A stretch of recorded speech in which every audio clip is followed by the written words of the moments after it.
இல்லை இல்லை, எங்களுக்கு பட்ஜெட் இல்லை. அதுக்குன்னு போட்டு ஜவ்வு மாதிரி இருக்கக்கூடாது. அந்த டைம் எனக்கு பத்தாது. சின்னதாக ஒரு ஸ்மைல் இருக்கும் கண்ணில், அது மிஸ் ஆகுது. நினைத்தாலே மறக்கும் அப்படின்னு வச்சேன். நல்லா கூட இருந்திருக்கலாம், ஆனால் அது இந்த படமாக இருந்திருக்காது. பேரையாவது ஒழுங்காக வையண்டானார். எடுத்த உடனே எனக்கு ஒரு மியூசிக் போட்டாங்க, எனக்கு சர்ப்ரைஸ் ஆகிடுச்சு. அப்படி அப்போ அங்கே இருக்கிற வில்லேஜ் க்ரௌடை வச்சு தான் நான் வந்து சிட்டி க்ரௌடு மாதிரி காட்டணும். ஒரு 1/2 hour 40 minutes தூக்குனா தான் இந்த படத்துக்கு நல்லது. நம்ம ஸ்கிரிப்டில் தான் பண்ணியிருக்கணும், எடிட்டில் பண்ணால் தப்பு. அதுக்கு என்ன பண்ண முடியும்? அவங்க அப்படி தான் நினைப்பாங்க, நம்ம அதுக்காக விட்டுற முடியுமான்னு நினைக்கிறாங்கன்றதுக்காக.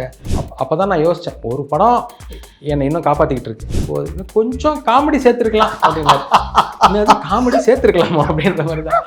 அவர் அந்த படத்தை பார்த்துட்டு செம கண்டாயிட்டார். என்ன அது படம்.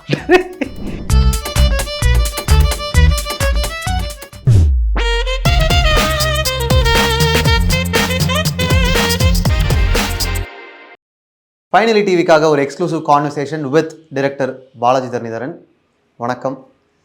இந்த சீரீஸே ஒரு படம் ரிலீஸ் ஆகிருக்கும், அந்த படத்தினுடைய இம்பேக்ட் பிஸ்னஸ் வைஸும் சரி, அதாவது மார்க்கெட்லேயும் சரி, ஆடியன்ஸ்லையும் சரி, டேஸ்ட்டை ரீடிஃபைன் பண்ணியிருக்கோம், இல்லைனா ஒரு பெரிய இம்பேக்ட் க்ரியேட் பண்ணியிருக்கோம். ஸோ அப்படியான படங்களை சூஸ் பண்ணி ஒரு படத்தை ஸ்டடி பண்ணலாம் ஒரு எபிசோட்லன்றது தான் ஐடியா. அப்படி பார்க்கும்போது நடுவில் கொஞ்சம் பக்கத்தை காணும். It's definitely not just a film. ஒரு சாலிட் டெபியூ. விஜய் சேதுபதி மாதிரி ஒரு ஆக்டருக்கு அது ஒரு முக்கியமான கமர்ஷியல் சக்ஸஸ். சின்ன ஐடியாவாக ஸ்டார்ட் பண்ணி மார்க்கெட்டில் ஒரு பெரிய இம்பேக்டை க்ரியேட் பண்ண முக்கியமான ஒரு படம். ஸோ நடுவில் கொஞ்சம் பக்கத்தை காணும் படத்தை பற்றி டீட்டெயிலாக நிறைய விஷயங்கள் பேச போகிறோம். இந்த தாட் உங்களுக்கு எங்கேருந்து ஸ்டார்ட் ஆச்சு? 2009 எண்டிங்கு. அப்போ வந்து நான் என்னோடய ஃப்ரெண்ட்ஸ்லாம் வந்து பேக்கெட் மணி ஃபிலிம்ஸ்னு ஒரு ஆஃபீஸ் போட்டிருந்தோம்.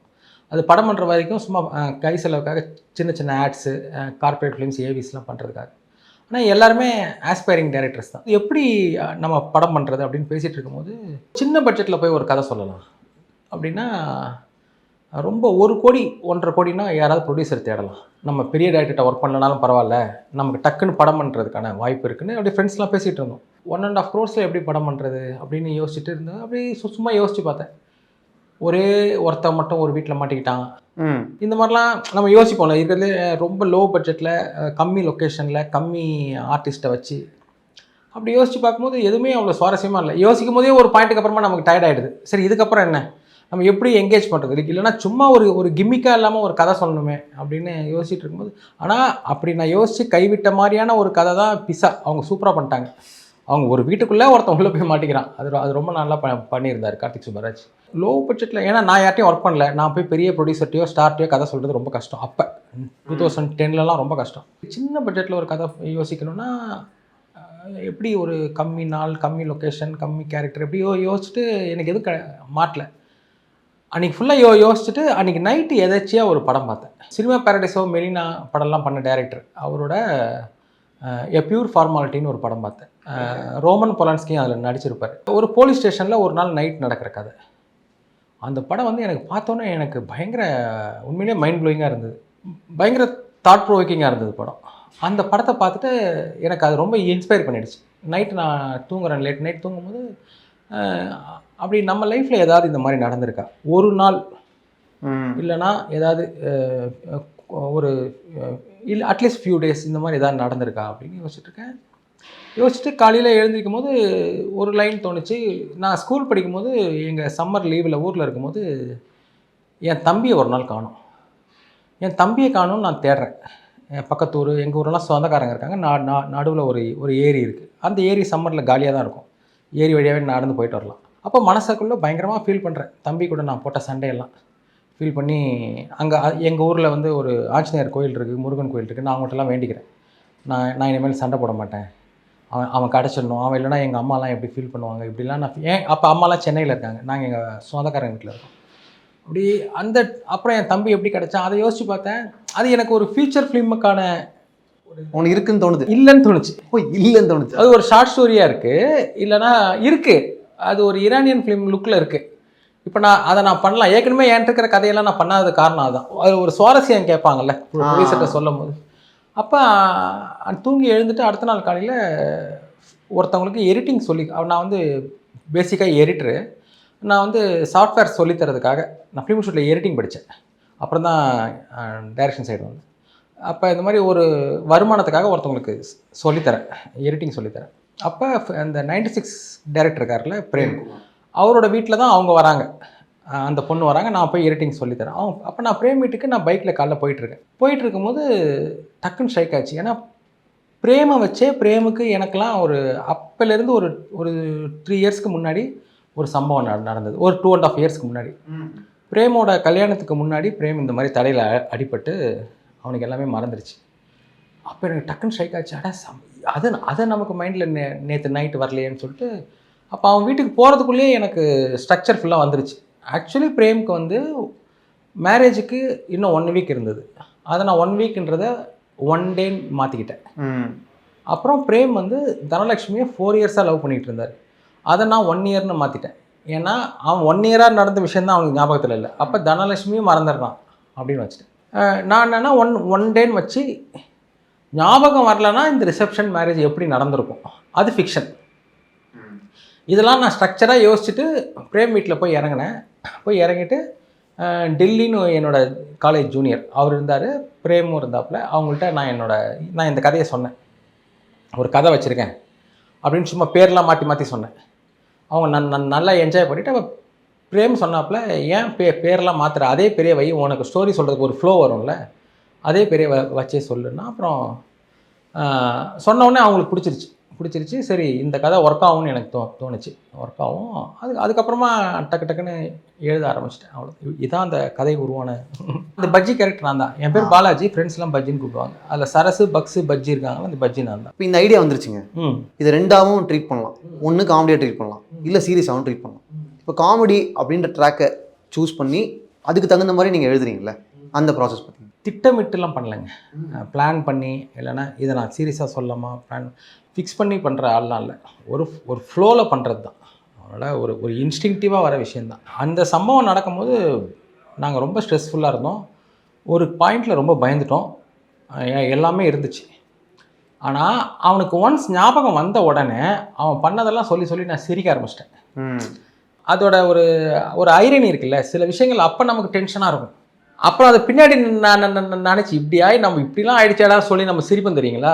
ஆக்சுவலி எனக்கு அந்த சம்பவம் முடிஞ்சு அவனுக்கு ஞாபகம் வந்து அது பாசிட்டிவானவொடனே அந்த சம்பவத்தை யோசிச்சாலே எனக்கு சிரிப்பு தான் வரும். அவன் எப்படிலாம் பேசினான், அவன் என்னெல்லாம் பண்ணான் அப்படின்னு. அதனால் எனக்கு நரேட் பண்ணும்போதே எனக்கு அது ஹியூமராக தான் வந்துச்சு. நான் வந்து அதில் ஒரு ஐரணி இருக்குது. அந்த இப்போ பிரேமோட ரொம்ப க்ளோஸாக இருக்கிறாங்களா, பிரேமோட அப்பா அம்மா, பிரேமோட ஒய்ஃபு, இப்போ பிரேமுக்கும் எனக்கும் இருக்கிற ஒரு காமன் ஃப்ரெண்டு, அவங்களுக்கெல்லாம் இந்த கதையை ரொம்ப சீரியஸாக பார்த்தாங்க.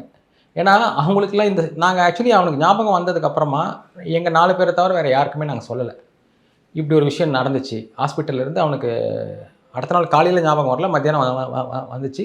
டிஸ்சார்ஜ் பண்ணிட்டு வந்த உடனே நாங்கள் ஹாஸ்பிட்டல் போனதும் யாருக்கும் தெரியாது, இப்படி நடந்ததும் யாருக்கும் தெரியாது. எதுக்குன்னா அவனுக்கு 1 வீக்கில் கல்யாணம் இருக்குது. நாளை பின்ன ஏதாவது ஒரு சின்ன விஷயம் மறந்தால் கூட அதோட எஃபெக்ட் ஒன்றும் யோசிச்சிடக்கூடாது, இன்னும் சரியாக பயந்துடக்கூடாதுன்னு சொல்லிட்டு நாங்கள் யார்ட்டையுமே சொல்லலை, மறைச்சிட்டோம். இந்த கதை படமாக எடுக்கும் போது, கதை சொல்லும் போதோ இல்லை படம் பார்க்கும்போதோ பிரேமோட ரொம்ப க்ளோஸ் ஆளுங்க மட்டும் ரொம்ப சீரியஸாக பார்த்துட்டாங்க. ஐயோ அவனுக்கு இப்படி ஆகிடுச்சா. ஆடியன்ஸ்லாம் சிரிக்கிற இடத்துல அவங்க ரொம்ப சீரியஸாக பார்த்துட்டு இருந்தாங்க. ஐயோ இப்படி திரும்பியாக சொல்லிட்டு இருந்தான் அப்படின்னு அவங்க மட்டும் சீரியஸாக பார்த்துட்டு இருந்தாங்க. ஒரு எக்ஸாம்பிள் சொல்லணுன்னா, நான் என்னோட மொதல் ஒரு ஷார்ட் ஃபிலிம் ஸ்கிரிப்ட் எழுதியிருந்தேன். அது எடுத்தாச்சு. அந்த ஷார்ட் ஃபிலிம் எடுத்தாச்சு. நான் சின்ன வயசில் வந்து முத்தம் கொடுத்தா குழந்தை பிறந்துரும்னு நினச்சிட்டு இருந்தேன். எனக்கு தெரிஞ்ச ஒரு அக்கா எனக்கு முத்தம் கொடுத்துட்டாங்க. நான் 3ஆவது படிக்கும்போது. நான் ரொம்ப நாள் பயந்துட்டு இருந்தேன். ஐயோ நான் அப்பாவாயிட போகிறேன். அப்போ அது ரொம்ப சீரியஸான ட்ரோமா, பயம். ஐயோ நான் அப்பான்னா என் அப்பா என்ன நினைப்பார், இப்படிலாம் நான் ரொம்ப ஆனால் இன்றைக்கி அந்த கதையை நான் யோசிக்கும் போது எனக்கு பயங்கர ஹியூமராக இருக்குது. அந்த மாதிரியான ஒரு விஷயந்தான் இது. ஒரு விஷயம் மேபி அது ஒரு அவனுக்கு ஞாபகமே வராமல் போய், இல்லைனா இந்த விஷயம் வெளியில் தெரிஞ்சு அவனோட கல்யாணம் தள்ளி போய் ஏதாவது குழப்படி நடந்திருந்தா வேணால் அது நமக்கு ஒரு இதாக இருந்திருக்கும். மேபி இந்த படமே எடுத்துருக்க முடியாது. ஆமாம், இல்லை ஒரு சோக படமாக எடுத்து அவார்டு வாங்கியிருக்கேன். நடுவில் கொஞ்சம் பக்கத்தை காணும். It's all about repetitions. அவனுக்கு மறந்துருச்சு, சொன்னதே சொல்லிகிட்டே இருக்கான். சம்டைம்ஸ் உங்களுக்கு எழுதும்போது ஒரு வேளை ரிப்பீட் ஆகிட்டே இருக்கிறதுனால போரிங் ஆகிடுமோ, இந்த மாதிரி கொஷின்ஸ்லாம் வந்திருக்கா? How did you crack that? ஹானஸ்ட்டாக சொல்லணுன்னா, நான் எழுதின 3 படத்துலேயே எனக்கு ரைட்டிங் ப்ராசஸ் ரொம்ப ஈஸியாக இருந்த படம் NKPK தான். எனக்கு ரொம்ப ஈஸியாக ஃப்ளோ ஆன கதையும் அதான். அதில் ட்ரூத் இருந்ததுனாலையோ? ட்ரூத் அதான். அது என்னன்னா உண்மை சம்பவத்துலேருந்து எடுத்ததுனால. அதுக்கப்புறம் நான் செகண்ட் ஹாஃப் ஃபிக்ஷன் பண்ணாலுமே கேரக்டர்ஸ் எல்லாருமே நான் பார்த்த கேரக்டர்ஸ். அதனால் எனக்கே தெரியாமல் கேரக்டரைசேஷன்லாம் ரொம்ப ஸ்ட்ராங்காக இருக்குது. பக்ஸை எனக்கு 10 வருஷமாக தெரியும், பிரேமை தெரியும், சரஸை தெரியும். அப்படின்னும் போது என்ன ஆகிடுதுன்னா, நான் பக்ஸ் இந்த இடத்துல என்ன பண்ணுவார்னாலே எனக்கு பயங்கரமாக ஃப்ளோ ஆகுது. சரஸ் இந்த இடத்துல எப்படி ரியாக்ட் பண்ணுவான். அதனால தான் வழக்கமாக சொல்லுவாங்களே, உங்கள் கேரக்டர்ஸ் எல்லாம் கரெக்டாக ஸ்கெட்ச் பண்ணுங்க அப்படின்னு. அது நான் பிளான் பண்ணி நான் ஸ்கெட்ச் பண்ணல. தானாகவே எனக்கு அவங்களெல்லாம் தெரிஞ்சதுனால எனக்கு அது ரொம்ப பயங்கர ஈஸியாக இருந்தது. அதனாலே எனக்கு ஒரு சீன்லேயும் எனக்கு பயங்கரமாக ஃப்ளோ ஆகும். பக்ஸை ஒரு சீனுக்குள்ளே வந்த உடனே பக்ஸ் என்னெல்லாம் பண்ணுவார்னு எனக்கு தெரியும், சரஸ் என்னெல்லாம் பண்ணுவான்னு எனக்கு தெரியும், பிரேம் என்ன பண்ணுவான்னு எனக்கு தெரியும், நான் என்ன பண்ணுறேன்னு. அதனால் என்னென்னா எனக்கு ஆக்சுவலி டைலாக்ஸ் எனக்கு எதுவுமே எனக்கு அவ்வளோ கஷ்டமாக இல்லை. அந்த படம் ஸ்க்ரீன் பிளேவாக எப்படி இன்ட்ரெஸ்ட்டாக சொல்கிறதுன்ற விஷயம் தான் இருந்துச்சு. எனக்கு அந்த ரிப்பீட்டேஷன் கூட வருமானு கூட எனக்கு தோணலை. ஏன்னா நானே ஒரு ஆடியன்ஸ் ஃபஸ்ட்டு. நான் ஒரு தடவை எனக்கு இப்படி போகும்போது இல்லை இந்த இடத்துல நம்ம இதோட கட் பண்ணிக்கிட்டால் பெட்டர். இப்போ உதாரணத்துக்கு அவன் என்னாச்சு இப்படின்னு ஒரு இடத்துல கேட்குறான்னா, நம்ம கட் பண்ணால் நம்ம வெளியில் பார்த்தா அவங்க அப்பா சக்கீரா டான்ஸ் பார்த்துட்டு இருப்பாரு. ஏன்னா அவன் ஃபஸ்ட் தடவை சொல்லலாம், எல்லாரும் என்னடான்னு புரியாமல் பார்க்குறாங்க. செகண்ட் தடவை சொல்லும் போது ஒரு மாதிரி பேனிக் ஆகுறாங்க. 3வது தடவை சொன்னோன்னு பயந்துடுறாங்க. அப்போ ஃபுல்லாக சொல்ல வேண்டாம். நம்ம வெளியில் அவங்க அப்பான்னு ஒரு கேரக்டர் இருக்கார்ல, அவர் இதெல்லாம் தெரியாமல் வெளியில் ஒருத்தர் டிவியில் ஏதோ அந்த இதில் மியூசிக் சேனலில் ஏதோ பார்த்துட்ருக்காரு. நம்ம ஒரு கட்டு போயிட்டு வரோம். ஏன்னா அவர் அதுக்கப்புறம் இவங்கள்ட்ட பேச போகிறார். அந்த மாதிரி நமக்கு எது வரைக்கும் நம்ம சொன்னால் சுவாரஸ்யமாக இருக்கும், எதுக்கு மேலே போனால் நம்மளே கொஞ்சம் வளர்க்குறோம். அது நானும் ஒரு ஆடியன்ஸ் தானே. என் கதைக்கு ஃபஸ்ட் ஆடியன்ஸ் நான் தானே. இன்னொரு விஷயம், ஹியூமர் நான் மோஸ்ட்லி நான் நடுவில் கொஞ்சம் பக்கத்தை காணும் கதையை நான் ஃபுல்லாக எழுதுறதுக்கு முன்னாடி நான் நிறைய பேர்ட்ட நரேட் பண்ணிட்டேன். நான் நரேட் பண்ணி எனக்கு கதை சொல்கிறது ரொம்ப பிடிக்கும். இப்போ இல்லை, அப்போ இப்போ ரொம்ப டயர்ட் ஆகிடுச்சு. நிறைய படத்துக்கு கதை எல்லாத்தையும் சொல்லி இப்போ யாராவது கேட்டால் ஸ்கிரிப்ட் படிங்கன்ற மாதிரி தான் இருக்குது. ஆரம்ப ஸ்டேஜில் எனக்கு கதை சொல்கிறது ரொம்ப பிடிக்கும். அப்போ நான் ஓரளவுக்கு நல்லாவும் கதை சொல்லுவேன். அப்போ எனக்கு கதை சொல்லி நிறையா டெவலப் ஆச்சு எனக்கு. அப்போ எனக்கு சொல்லும் போதே நான் அந்த கேரக்டராக அந்த மாடலேஷனில் அந்த டைலாக்கை சொல்லும் போது அவங்க என்ஜாய் பண்ணுறது, அவங்க ஆப்போசிட்டில் இருக்கிறவங்க என்ஜாய் பண்ணும் போதே எனக்கு எனக்கே தெரியாமல் அந்த சீன் இன்னும் டெவலப் ஆகும். இப்போ ஒரு எனர்ஜி கிடைக்கும். அது எப்பயுமே அப்படி தான். இன்னும் நம்ம ஒரு ஸ்டோரி டெல்லிங்கில் இருக்கிற ப்ளஸ் அது நம்ம எழுதும் போது எப்படி ஒரு தானாக கதை ஃப்ளோ ஆகுது இல்லை, அந்த மாதிரி சில டைலாக்ஸ் எல்லாம் ஃப்ளோ ஆகும் ஸ்டோரி டெல்லிங்லையும். இப்போ உதாரணத்துக்கு லியோ விஷன் ராஜ்குமார்ட்ட நான் கதை சொல்லும் போது டைலாக்கே கிடையாது. அந்த படத்தோட ப்ரொடியூசர்கிட்ட நான் சொல்லும் போது அவன் எனக்கு அவ்வளோ க்ளோஸில் அவ்வளோ மேக்கப்பை போட்டுட்டு ஒருத்தி இருக்கும்போது அவன் பேன் சொல்கிறோன்னா அவர் பயங்கரமாக சிரிச்சிட்டாரு. எனக்கே அது பயங்கரமாக சொன்ன உடனே பயங்கர ஆப்வியஸ்லி ஒரு தடவை அவன் திரும்பி பார்த்தான்னா அவன் அடுத்து பார்க்கும்போது அவன் அதான் பண்ண போகிறான். அவன் ஒரு தடவையும் சொல்லி முடிச்சா அவன் அதான் திரும்ப போகிறான். அதனால அந்த ரிப்பீட் ஆகிட்டே தான் இருக்கும். அவங்க ஒரு தடவையும் சொல்லும் போது அவங்க பயங்கரமாக சிரிக்கிறாரு. அவர் போனதுக்கப்புறமா தான் நான் நோட் பண்ணிக்கிட்டேன் இந்த டைலாக் ஒர்க் ஆகுது அப்படின்னு. அதனால் எழுதும் போது கூட சில டைலாக்ஸ் வருது தெரியுங்களா, நம்ம மைண்டில் அதை நம்ம எனாக்ட் பண்ணி பார்த்து, நம்ம விஷுவல் பண்ணி பார்த்து, நம்ம சொல்லி பார்த்து தானே எழுதுகிறோம். அதனால் நமக்கு அந்த ஹியூமர் வந்துடும். அது ரொம்ப நம்ம அனாலிட்டிக்கலாக பார்க்க வேண்டாம். இந்த இடத்துல இப்படி ஒரு டைலாக் சொன்னால் காமெடியாக இருக்கும்னு எழுதுனா தான் மேபி ஒர்க் ஆகாமல் போயிடும். எந்த சீன் உங்களுக்கு எழுதும் போதும் சரி எடுக்கும் போதும் சரி இதை கிராக் பண்ணிட்டோம்னா இந்த படம் ப்ராப்பராக கம்யூனிகேட் ஆகிடுச்சு அப்படின்ற ஒரு கான்ஃபிடன்ஸ் உங்களுக்கு? வாட் இஸ் தட் சீன் உங்களுக்கு? எனக்கு அந்த தாலி கட்டுற சீன் ரொம்ப முக்கியமான சீனாக இருந்துச்சு. ஏன்னா என்ன வேணாலும் பண்ணலாம், ஆனால் அந்த பொண்ணை கல்யாணம் பண்ணணும்ல. இவனுக்கு ஞாபகமே இல்லாமல் அந்த பொண்ணை எப்படி கல்யாணம் பண்ண போகிறான். எனக்கு அந்த சீன் ரொம்ப க்ரூஷியலாக இருந்துச்சு. அந்த சீனை நான் கரெக்டாக எழுதி கரெக்டாக அதை நான் ஸ்டேஜ் பண்ணி அதை நான் கரெக்டாக அந்த இடத்துல நான் ஒரு சின்னதாக ஒரு மேஜிக் ஒன்று பண்ணி அந்த இடத்துல அதுக்கப்புறமா ஆடியன்ஸ்க்கு போடா இதெல்லாம் நடக்கவே நடக்காது அப்படின்னாலே அவங்க அடுத்த இதை ஃபாலோ பண்ண முடியாதுல்ல. நம்பகத்தன்மையாக அதை வச்சு அது அதுக்கப்புறமா போயிட்டா கதை நமக்கு அதுக்கப்புறமா நம்ம என்ன ஆச்சுன்னு சொல்ல போகிறோம். தாலி கட்டினதுக்கப்புறம் இவனுக்கு என்ன ஆச்சுன்னு சொல்ல போகிறோம். அந்த சீன் எனக்கு ரொம்ப முக்கியமான சீனாக இருந்துச்சு. அந்த சீன் எழுதுனது எடுத்தது இப்படி ஒன்று சொன்னீங்கல்ல, என்னோட மேஜிக் ஒன்று. ஆமாம், அது என்ன மேஜிக்? அதான் மேஜிக்னா ஃபஸ்ட்டு விஷயம், ஃபஸ்ட்லேருந்தே நான் மொதல் சீனில் இருந்தே பிரேமுக்கும் சரஸ்க்கும் உள்ள ரிலேஷனை நான் சொல்லிக்கிட்டே வரேன். அவங்களுக்குள்ளே இருக்கிற ஒரு ஃப்ரெண்ட்ஷிப்பு, அவன் சொன்னால் இவன் கேட்டுப்பான். அவன் சாதாரணமாக சொல்ல மாட்டான். அவன் இருக்கிறதுலே ரொம்ப ட்ரஸ்ட் ஒருத்தியான ரொம்ப கேரிங்கான ஒரு கேரக்டர் சரஸ். சரஸ் சொன்னால் இவன் கேட்டுப்பான். நாங்களாம் சொன்னால் கேட்டுக்க மாட்டான். அவனுக்கு எங்கள் மேலெலாம் அவ்வளோ நம்பிக்கை கிடையாது. சரஸ் சொன்னால் கேட்டுப்பேன். ஏன்னா நடுவில் ஒரு தடவை பஜ்ஜி நான் சொன்ன பில்டிங் மேலேருந்து குதிப்பியான்னு கேட்பான்ல. ஆமாம், மயிரை நீ சொன்னால் நான் ஏன்டா கேட்கணும் போடான்றான். அதனால் என்னென்னா இவனு கூட கடுப்பாக இருக்கும். அப்படின்னா அப்படி நான் இல்லாதது அவன்கிட்ட என்ன அப்படி அவன் என்ன பண்ணிட்டான், அவன் சொன்ன மட்டும் கேட்குறானேலாம் அவனுக்கு ஒரு டவுட் இருக்கும். அதுக்கு தான் அந்த ரெக்கார்ட் நோட் ஃப்ளாஷ்பேக்லாம் வச்சு கரெக்ட். ஃபஸ்ட்லேருந்தே சரஸ்க்கும் அவங்களுக்கும் உள்ளதை கொஞ்சம் ஸ்ட்ராங் பண்ணிகிட்டே வந்தாச்சு. கடைசியில் அந்த சரஸ் ரொம்ப பதட்டமாயிட்டு அவன் வந்து சொல்கிறான்ல, தாலி கட்டிடுறான்னு கேட்குறான்ல, தாலி கட்டுறா சொல்லி என்னடா அது யாருன்னு தெரியாத பொண்ணு கழுத்தில் போய் எப்படாது நீ சொன்னால் பில்டிங் மேலே கூட குதிப்பண்டா, ஆனால் யாருன்னு தெரியாத பொண்ணு கழுத்தில் எப்படா தாலி கட்டுவான்ட்டான்ல. அங்கேயே அது பிரச்சனை ஸ்டார்ட் ஆகிடுச்சு. கரெக்ட். குதிக்க கூட ரெடின்றான், ஆனால் தாலி கட்ட மாட்டான். அது எப்படி கட்ட முடியும்ட்டான் அப்படின்னு சொல்லிட்டு இன்னொரு பிரச்சனை ஒன்று சொல்கிறான். அவன் இன்னும் சாய்ராபானுவை மறக்கலடா. அவன் இங்கே நான் எப்படி தாலி கட்ட முடியும், நான் என்ன சாய்ராபானுவை லவ் பண்ணுறேன்னு. அது தெரியுதான் பக்ஸ் எல்லாம் கடுப்பாயிடுறாரு. ஏல இவன் தான் சாய்ராபானுக்கு அப்புறம் இவன் தானே அவளை லவ் பண்ணான். அதெல்லாம் இப்போ அவனுக்கு ஞாபகம் இல்லையே. அவன் இன்னும் சாய்ராபானுக்கு நான் என்ன அப்படின்னு நான் நினச்சிட்டு இருக்கான். இதெல்லாம் அப்போ இன்னும் அது காம்ப்ளிகேட் ஆகிட்டு இருக்கு. சீனை நம்ம வசதிக்காக நம்ம ரொம்ப ஈஸியாக்கக்கூடாது, சேலஞ்சஸ் கொடுக்கணும். ஆமாம், அதோட நேச்சுரல் ஃப்ளோவில் ஒன்று விட்டுருங்க, அது ஒன்று போட்டோம், அப்புறம் அதுவே நமக்கு ஒரு எண்டை கொடுக்கும். அதனால் நம்ம அதை ரொம்ப போட்டு பிடிச்சி நம்ம வசதிக்காக எடுத்துகிட்டு இருக்கக்கூடாது. அப்போ சரஸ் வந்து அப்போ அவனை திருப்பி பேசி சொல்லி அப்புறம் கடைசியாக எல்லாம் பண்ணும்போது இவன் தாலி கொடுத்துட்டாங்க. இவன் வாங்க மாட்டான். எல்லோரும் பார்க்குறாங்க, என்ன வாங்குங்க, தாலியை வாங்க வேண்டிய பொண்ணு திரும்பி பார்க்குறாங்க. அப்போ அவர் பேசிகிட்டு இருக்கார். அப்போ கடைசியாக அவன் என்ன சொல்கிறான்னா, சரஸ் அவன்கிட்ட டேய் என்னை நம்புடா, நான் சொன்னால் உனக்கு இப்போ புரியாது, தயவுசெய்து பொண்ணுக்கு எடுத்து தாலி கட்டுறேன், இல்லைன்னா தப்பாக போயிடும்டான்றான்.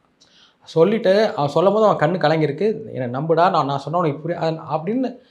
அவன் இது வரைக்கும் கதையில் எங்கேயுமே யாருமே என்னை நம்பு இதை பண்ணு அப்படிலாம் சொல்லலை. ஒரு இமோஷனல் ஆங்கிள் போல. இன்னொரு விஷயம், எங்கேயுமே இந்த கதையில் நாம் ஃப்ரெண்டாக அவனுக்கு பண்ண வேண்டியது இதுதான், நான் உனக்கு ஃப்ரெண்டுடா. இந்த படத்தில் பார்த்தீங்கன்னா ஃப்ரெண்டுன்ற டைலாக்குமே எங்கேயுமே இருக்காது. ஏன்னா அது கதையில் இருக்குது, அது போய் நம்ம வேறு எதுக்கு டைலாக்காக சொல்லிக்கிட்டுன்னு சொல்லி அதை சொல்லலை. அப்போ என்னென்னா அவன் அதை சொன்னோன்னே இவன் அப்படி பார்க்குறான். சொன்னோன்னே சரஸை பார்ப்பான். அதுவும் நான் ரொம்ப நேரம் ஸ்டே விடலை, விட்டாங்கன்னா இவன் கட்டிடுவான்னு ஆடியன்ஸுக்கு தெரிஞ்சிடும். பாப்பா ஏன் இப்படி சரஸ் இப்படி பேச மாட்டானே, ஏன்னா காரணம் இல்லாமல் சொல்ல மாட்டான். இல்லைன்னா அந்த பொண்ணு வழக்க தப்பாக போயிடும்டா, நான் உனக்கு இப்போ சொன்னால் புரியாது, நான் சொன்னேன்னா கேள்றா, என்னை நம்புடான்றான். அந்த டைலாக்கை ஸ்கிரிப்டில் இருந்ததை விட ஸ்பாட்டில் ஒரு 2 டைலாக் எக்ஸ்ட்ரா ஆட் பண்ணேன், இன்னும் கொஞ்சம் இதுக்காக, இன்னும் கொஞ்சம் வேணும்னு.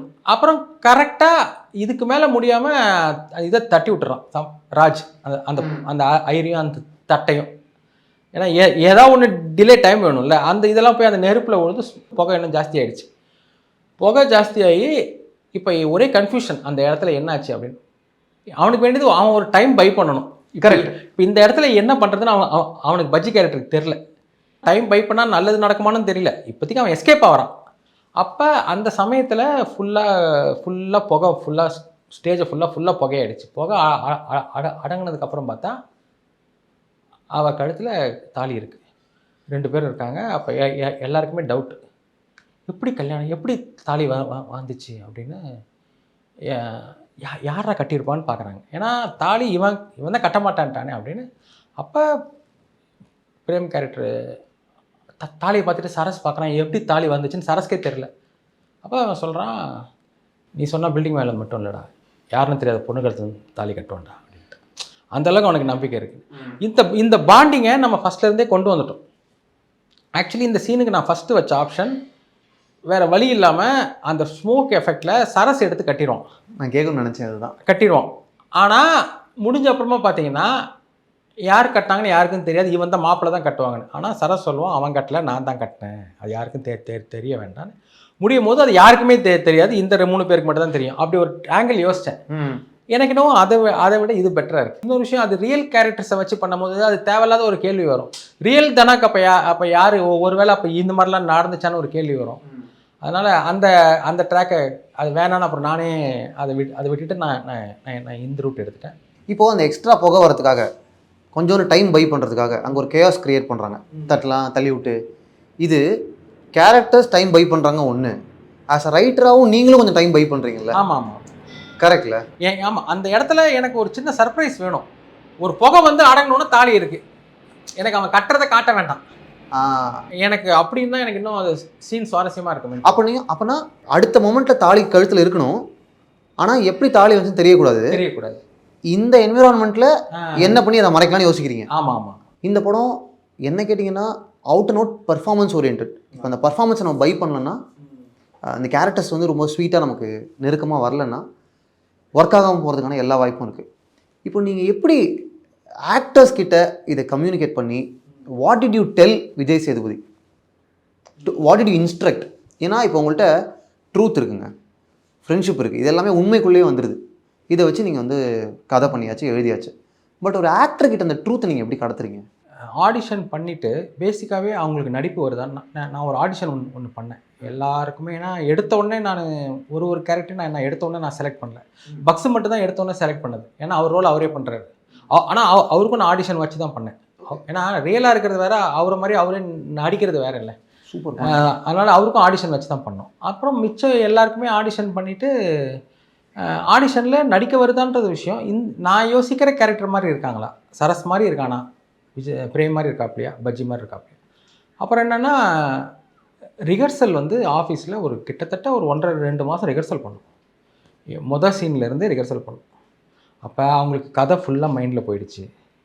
அந்த கேரக்டருக்குள்ளே இருக்கிற கெமிஸ்ட்ரி எல்லாருக்கும் தெரிஞ்சிருச்சு. இப்போ பார்த்திங்கன்னா பிரேமுக்கும் சரஸ்க்கும் ஒரு கெமிஸ்ட்ரி இருக்குது, பக்ஸுக்கும் பஜ்ஜிக்கும் ஒரு கெமிஸ்ட்ரி இருக்குது, பஜ்ஜிக்கும் சரஸ்க்கும் ஒரு கெமிஸ்ட்ரி இருக்குல்ல, பக்ஸுக்கும் பிரேமுக்கும் ஒரு கெமிஸ்ட்ரி இருக்குது. இதெல்லாம் நம்ம அந்த 1.5-2 மாதம் ரிஹர்சலில் நல்லா எல்லாருக்குமே க்ளீனாக தெரிஞ்சிருச்சு. அப்புறம் அந்த சீனோட இன்டென்ஷன் என்ன, சீனில் நம்ம என்ன கன்வே பண்ண போகிறோம், அது இந்த கல்யாணம் ஆகலைன்னா என்ன ஆகும், அப்புறமா அந்த பொண்ணு லைஃப் என்ன ஆகும், இவனே நாளைக்கு எவ்வளோ கஷ்டப்பட்டு இந்த கல்யாணத்தை பண்ணுறான், நின்றுச்சுன்னா இவன் எவ்வளோ ஃபீல் பண்ணுவான். அப்புறமா அவங்க பொண்ணு வீட்லேயுமே ஒரு சான்ஸ் கிடைக்காதான்ற மாதிரி இருக்காங்க. அப்புறமா இங்கே உதாரணத்துக்கு அந்த சீன், தாலி கட்டுற சீனை கட்டிட்டு எனக்கு எதுவுமே தெரிலடா, அந்த பொண்ணை தெரில, எதுவுமே தெரில, ஆனால் நீ ஏதோ ஒரு வார்த்தை சொல்கிற, அதை நீ சும்மா சொல்ல மாட்டேன், அதை தான் அவன் சொல்கிறான், அதுக்காக தான் நான் கட்டினேன். ஆக்சுவலி நிறைய ரிஹர்சல் போயுமே இந்த படத்தில் பர்ஃபார்மன்ஸுக்கு ஷூட்டிங் ஸ்பாட்டில் நிறைய டேக் போகும். அது வந்து கணக்கு இல்லாமல் டேக் போகும்னு வச்சுக்கோங்களேன். ஏன்னா திருப்தி ஆகிற வரைக்குமே டேக் போயிட்டே இருப்போம். ஏன்னா இந்த படம் வந்து ஒரு பயங்கரமான பொருட்செலவை காட்டியோ இல்லைனா ஒரு லொக்கேஷனை காட்டியோ இதை காட்டினோ படம் கிடையாது. அவங்களோட பர்ஃபார்மன்ஸ்லேயும் டைலாக் டெலிவரிலையும் தான், மெயினாக பர்ஃபார்மன்ஸில் தான் இந்த படமே ஹோல்ட் ஆக போகுது. அதனால தான் நாங்கள் ஆக்சுவலி ஷூட் பண்ணதே 5Dயில் காம்பேக்ட் ஃப்ரேம் லென்ஸ் போட்டு தான் ஷூட் பண்ணோம். மோஸ்ட்லி படத்தில் பார்த்திங்கன்னா க்ளோஸ்அப்ஸ் இருக்கும், ஓவர் த ஷோல்டர் இருக்கும், மோஸ்ட்லி பர்ஃபார்மன்ஸ் வச்சு தான் படம் இருக்குது. அதனால் அதில் நாங்கள் காம்ப்ரமைஸ் ஆகிக்கல, அதனால் நிறையா டேக்ஸ் போனோம். ஆனால் இந்த குறிப்பிட்ட டைலாக் இருக்குல்ல, இந்த டைலாக் மட்டும் சேது வந்து ஷூட்டிங் ஸ்பாட்லேயும் ஒரே டேக் தான் போனார். நீ சொன்னால் பில்டிங் மேலே மட்டும் இல்லைடா, யாரும் தெரியாது, சொல்லும் போது அவர் கண்ணு கலங்கிடும். டப்பிங்லேயும் ஆச்சரியம் என்னென்னா அது ஒரே டேக் தான் பண்ணார். சம்டைம்ஸ் அவங்க ஃபீல் பண்ணி எமோஷனாக ஒன்று சொல்லும் போது சூப்பராக பண்ணிவிடுவாங்க. ஆக்சுவலி ஷூட்டிங்கில் அவர் அந்த சொன்ன டைலாக்ல நான் பின்னாடி பேக்ரவுண்டில் ஒரு சின்ன விஷயத்தை விட்டுட்டேன், எம்டியாக இருந்துச்சு.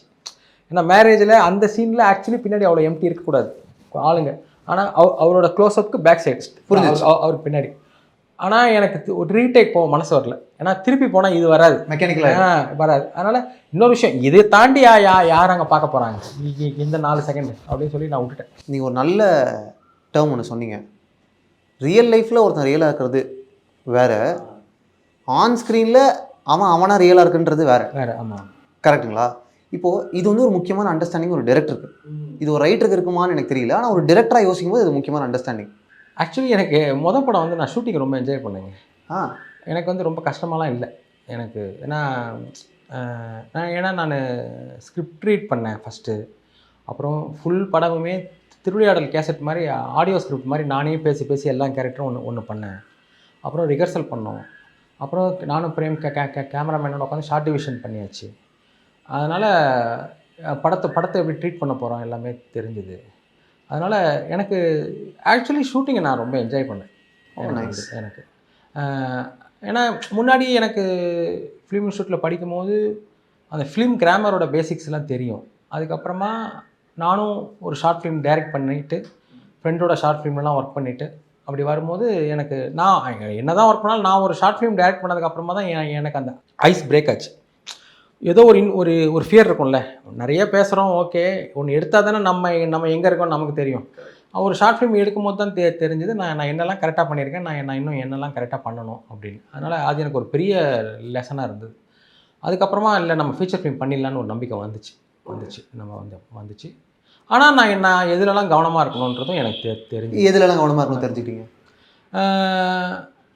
இப்போ போகிறோம், ஒரு ஒரு ஒரு போகிறோம், இந்த இடத்துல ஒரு சீன் இருக்குன்னா, அந்த சீனை பேசிக்காக நம்ம எக்ஸிக்யூட் பண்ணுறது ஒன்று. இன்னும் கொஞ்சம் ஆடிங் வேல்யூவாக ஒரு டைரக்டராக என்னென்னலாம் பண்ணலான்னு இருக்குல்ல. கடைசி வரைக்கும் ஏன்னா ஒரு சீனில் அந்த சீனுக்குன்னு ஏதாவது ஒன்று இருக்கும். ஒரு அந்த நம்ம பண்ணுற பேக்ரவுண்ட் ஆர்டிஸ்ட்டில் பாசிங்லேருந்து, அங்கே இருக்கிற ப்ராப்ஸ்லேருந்து, நடிகரோட பர்ஃபார்மன்ஸ்லேருந்து, ரெ இப்போ நம்ம இப்போ நீங்கள் நானும் பேசும்போது ஓஎஸ்எஸ் வச்சு முடிச்சிடலாம். ஆனால் அப்படி மட்டுமே இல்லாமல் வேறு ஏதாவது ஒரு முக்கியமான இடத்துல எம்பசைஸ் பண்ணுறதுக்கு டைலாக்ல நம்ம வேறு என்ன பண்ணலாம், அந்த மாதிரி சம்டைம்ஸ் போட்டோம் நம்ம பேசிக்காக ஒன்றத்தை எடுத்துருவோம்ல. ஆமாம். அப்படி இல்லாமல் ஒரு டைரக்டராக இன்னும் கொஞ்சம் கடைசி வரைக்கும் அந்த கதைக்குள்ளேயும் அந்த கதைக்கு என்ன தேவைன்றதுலையும் ஒரு ஒரு எஃபர்ட் போடணும்னு இருக்குல்ல. அது எனக்கு அந்த ஷார்ட் ஃபிலிம் எடுக்கும்போது தெரிஞ்சது. நல்லா இருக்குது, ஆனால் இன்னும் கொஞ்சம் உள்ளே போயிருக்கணும், இன்னும் கொஞ்சம் பண்ணியிருக்கணும் அப்படின்ட்டு. டிரெக்டராக அந்த இடத்துல டைரக்டராக ஏன்னா ஒரு மொமெண்ட்டுமே ஸ்பாட்டில் டைரக்டராக அவனோட வேலை அதானே, சொல்ல வரதை இன்னும் எப்படி பெஸ்ட்டாக கன்வே பண்ணலான்னு இருக்குல்ல. ஒரு அது ஹியூமராக இருக்கட்டும், எதாக இருக்கட்டும். ஏன்னா ஒரு ஹியூமர் வந்து சும்மா சிரிச்சிட மாட்டாங்க. இப்போ நான் சொல்லிவிட்டு ப்ரொடியூசர் சிரிச்சிட்டாரு. ஆனால் இந்த நான் என்னென்னா எனக்கு அது ரெஃபரன்ஸ். நான் அந்த அப்படின்னா அப்படி சிரிக்கிறாங்க, அதே அளவு தியேட்டரில் சிரிக்கணும் அப்படின்னா அதுக்கு நான் என்ன மாதிரிலாம் நான் வேலை பார்க்க வேண்டியிருக்குல்ல. அந்த அவங்களோட பர்ஃபார்மன்ஸில், நான் எடுக்கிற ஷார்ட் டிவிஷனில், அதை நான் எத்தனை ஃப்ரேம்ஸில் காட்டுறேன், அதுக்கு நான் என்ன மாதிரி மியூசிக் போடுறேன், அதுக்கு கூட இருக்கிறவங்க எப்படி ரியாக்ட் பண்ணுறாங்க, இந்த மாதிரி எல்லாத்துலேயுமே நான் கவனம் செலுத்தினா தான். அப்புறம் நான் என்ன டைமிங்கில் அவன் சொல்கிறான், டைமிங் ரொம்ப முக்கியம் எடிட்டிங்கில். காமெடியை பொறுத்த வரைக்கும் நம்ம எடிட் பண்ணும்போது டைமிங் ரொம்ப முக்கியம். அதெல்லாம் நம்ம கரெக்டாக பண்ணால் தான் இங்கே ப்ரொடியூசர் சிரிச்ச மாதிரி ஆடியன்ஸ் சிரிப்பாங்க. அங்கே சிரிச்சிட்டாங்க அப்படின்ட்டு. அதனால் ரைட்டிங் ஒரு கலை, ஸ்டோரி டெல்லிங் ஒரு கலை, டைரக்ஷன் ஒரு கலை. அதனால் டைரக்ஷன் க்ளீனாக தெரிஞ்சுக்கிட்டால் தான் நம்ம என்ன பண்ணியிருக்கோமோ அதை நம்ம கரெக்டாக கன்வே பண்ண முடியும். படம் முழுக்க 5Dயில் காம்பேக்ட் லென்ஸில் போகலான்னு முடிவு பண்ணதுக்கான காரணம் எங்களுக்கு முகங்கள் பதிவாகிறதும் பர்ஃபார்மன்ஸை கேப்சர் பண்ணுறதுன்றதான் ஒரு அப்ஜெக்டிவாகவே இருந்துச்சுன்னு. இல்லை எங்களுக்கு பட்ஜெட் இல்லை. ஃபஸ்ட்டு விஷயம், எங்கள்கிட்ட பட்ஜெட் இல்லை. அப்போ ப்ரொடியூசர் என்னன்னா அவர்கிட்ட இருக்கிற பட்ஜெட்டுக்கு இந்த கதை கரெக்டாக இருக்குது. இந்த கதையை நீங்கள் அலெக்ஸாவில் கூட எடுக்கலாம். ஆனால் லோ பட்ஜெட்டில் ஒரு ப்ரொடியூசர் வந்திருக்காரு. அப்போ லோ பட்ஜெட்டில் இதில் நம்ம என்ன ஃபார்மேட்டில் இந்த படத்தை பண்ணலாம்னா, இந்த படத்தை நம்ம 5Dயில் ஆனால் 5Dயில் நார்மலாக தர ஸ்டில் கேமரா லென்ஸ் போட வேண்டாம். காம்பேக்ட் ப்ரைம் லென்ஸ் அது கொஞ்சம் காஸ்ட்லி தான். அதை வாங்கிட்டார் ப்ரொடியூசர் சொந்தமாகவே. அது எங்களுக்கு என்னென்ன ரேஞ்சு நாங்கள் யூஸ் பண்ண போகிறோம் அந்த ரேஞ்சு லென்ஸ் மட்டும் வாங்கிட்டார். ஒரு 4 பிளாக் லென்ஸ் வாங்கிட்டு நாங்களே அதை வச்சுக்கிட்டோம். அதனால் கேமரா யூனிட்டுன்னு கிடையாது. ஷூட்டிங் போகும்போது அந்த பெட்டியை நாங்களே எடுத்துகிட்டு போயிடுவோம். அதுதான் கேமரா யூனிட். இந்த படத்தில் எல்லாருமே நின்று பேச போகிறாங்க, உட்கார போகிறாங்க.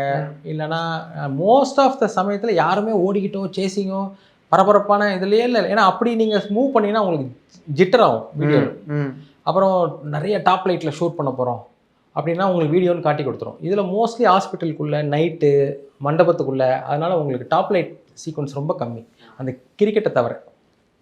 அதனால் இதெல்லாம் யோசித்து அது ஒரு மாதிரி ரெண்டுமே அமைஞ்சிருச்சு. இந்த பட்ஜெட்டுக்கு கரெக்டாக இந்த கதை அமைஞ்சிருச்சு.